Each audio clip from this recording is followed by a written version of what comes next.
Hi, நான் இப்போ உங்களுக்கு ரொம்ப ஈஸியாக செய்யக்கூடிய தோசை சொல்லி காமிக்க போகிறேன்.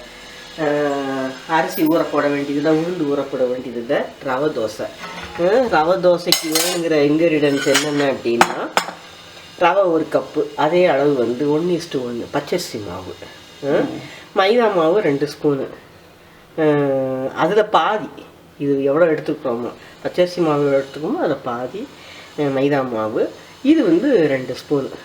இதை வந்து அப்புறம் வந்து பச்சை மிளகா, இஞ்சி, கருவேப்பிலை, இது முந்திரி பருப்பு, மிளகு, சீரகம், உப்பு, இது எல்லாத்தையும் இப்போ வந்து நம்ம கரைச்சிடுறோம். கரைச்சிட்டு தோசை ஊற்றும்போது எண்ணெயை ஊற்றி செஞ்சிடறோம். சரியா?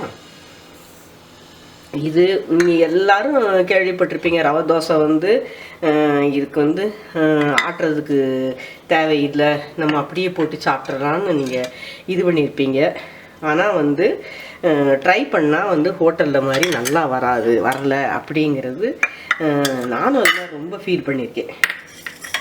அதுக்கு பிறகு ஒன்றா நான் வந்து என்ன பண்ணுவேன், தோசை மாவு கொஞ்சம் மிச்சம் இருந்ததுன்னா பத்தலை அப்படிங்கும்போது அதில் ரவையை போட்டு சுட்டு பார்த்துருக்கேன். அது கொஞ்சம் நல்லா வரும். பட் ஆனால் என்னென்னா அது வந்து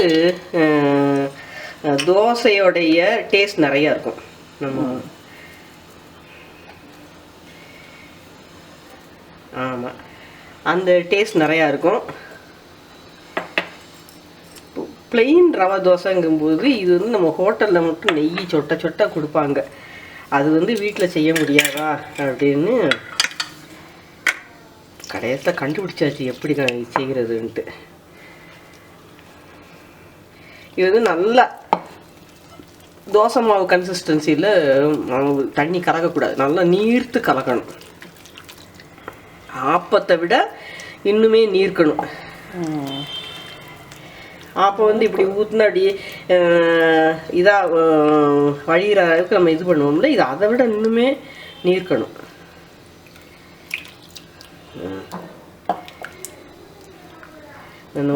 கொஞ்சம் இருந்தால் கூட போதும் இல்லையா? சும்மா இப்போ நம்ம இது பண்ணதுக்கே ஒரு 7-8 தோசை வரும் இதில்.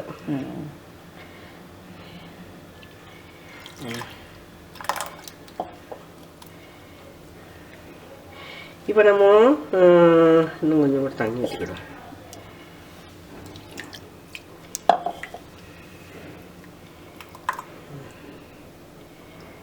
இதை இப்போ ஊற்ற அடியில் கொஞ்சம் செடிமெண்ட் ஆகி இருந்துச்சுன்னா நம்ம அடுத்து கொஞ்சம் தண்ணி ஊற்றிக்கிட்டு தோசை ஊற்றலாம்.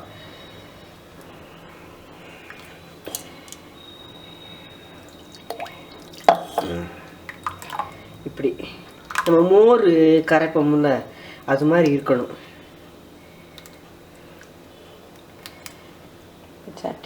சட்டி நல்லா சூடாகணும். அந்த சூடில் போடும்போது தான் அந்த பபுள்ஸ் மாதிரி வந்து அடி கிறிஸ்பியாக இருக்கும்.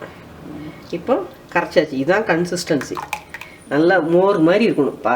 இது கையை விட்டு நம்ம இது பண்ணோம்னா ஆப்பம்னா இன்னும் கொஞ்சம் கூட நம்ம திக்காக இருக்கும்.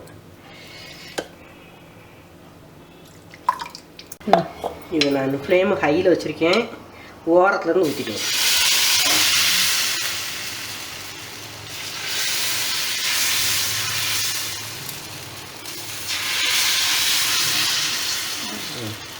இப்போ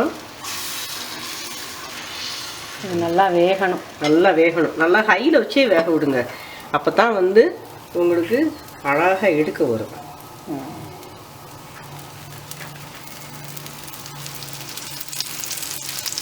நெய் பிடிக்கிறவங்க நெய், எண்ணெய் பிடிக்கிறவங்க எண்ணெய். ஏன்னா இந்த ரவை தோசைக்கு நெய் வாசனை நல்லா இருக்கும்.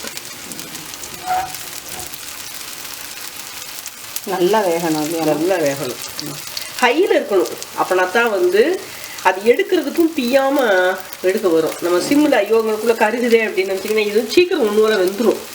அதனால் வந்து அப்படி நினைக்காம ஹையில் வச்சிங்கன்னா தான் அப்படியே அழகாக ஆப்ப மாதிரி எடுக்க வரும். இப்படி ஓரத்தில் முதல்ல உங்களுக்கு எடுக்கிறதுக்கு ரொம்ப டெலிகேட்டாக இருந்துச்சுன்னா கத்தி வச்சு லேசாக எடுத்து விட்டுக்கோங்க. என்ன எடுத்து விட்டிங்கன்னா தான் இதை வந்து திருப்பி போட வேண்டாம், இப்படியே மடித்து ஃபோல்ட் பண்ணி வச்சுட்டாலே நல்லா கிறிஸ்பியான ரவா தோசை ரெடி வந்துச்சா? இதை வந்து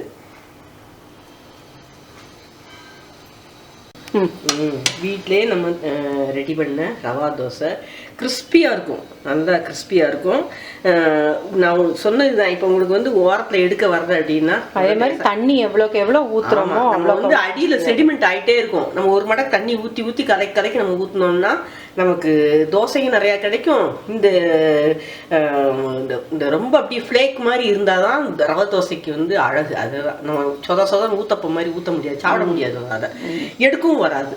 இப்படி நல்லா அப்படியே ஆப்பத்தை விட இன்னும் நைஸாக வந்தால் தான் இது நல்லாயிருக்கும். இது நல்லா நெய் ஊற்றி இது பண்ணுங்க. இதுக்கு தேங்காய் சட்னி, வெங்காய சட்னி இதெல்லாம் வந்து ரொம்ப காம்பினேஷன் நல்லாயிருக்கும். சாம்பாருமே நல்லாயிருக்கும். சாம்பார் சட்னி, வெறும் சாம்பாரை விட சட்னி சாம்பார் வச்சு சாப்பிட்டா சூப்பராக இருக்கும். சாப்பிட்டு என்ஜாய் பண்ணுங்க. ரவை இட்லி, ரவை தோசை இதெல்லாம் நம்மளை வந்து ஈஸியாக எப்படி வந்து ஒரு சமையலை வந்து ரொம்ப ஈஸியாக ஆக்கக்கூடிய ஒரு டிஷ்ஷஸ். இதெல்லாம் செய்து சாப்பிட்டு என்ஜாய் பண்ணுங்க.